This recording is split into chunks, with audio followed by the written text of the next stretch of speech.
ఎవరు పెద్ద పెద్ద గ్లాసులు పెట్టినావు? పెద్ద పెద్ద గ్లాసులు ఎందుకంటే అప్పలు వేసుకుందామని. సేమ్ సేమ్ చిన్నప్పుడు నేను మా పానగడు కూడా సేమ్ గ్లాసెస్ తీసుకుంటుండే, నేనే పోస్తుండేలే.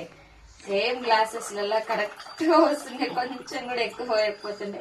మస్తు పిచ్చి ఉంటుండే అసలు చాయ్ అప్పలంటే. మా మమ్మీ అయితే బియ్యం డబ్బా నిండా వేసి పెడుతుండే, 1-2 నెలలు మస్తు తింటుండే అసలు. అట్లా ఎంత ఉంటుండే? చిన్నదా? చిన్నది కాదు బాబా, ఇంత ఉంటుండే బియ్యం డబ్బా చిన్న ఉంటాయి ఆ బాబా. బియ్యం పోసి ఇప్పుడు మనకు లేదా ఇంట్లో ఇంకో ఇంత బియ్యం డబ్బా ఇప్పటికుందా డబ్బా, దాని నిండా వేసి పెడుతుండే. ఒక టబ్బులు అవుతుండే, దగ్గర 8-9 కిలోలు చేస్తుండే. చాలా వేస్తుండే. కానీ ఇప్పుడు అంత ఓపికలు లేవు, అంత తినలేం కూడా. అప్పుడైతే చాలా ఇంత పెద్ద గ్లాస్, అప్పుడేం ఇంత పెద్ద. ఇప్పుడు దీంట్లో సాయం తినడానికే కాదు, తినబుద్ధి అయ్యట్లే.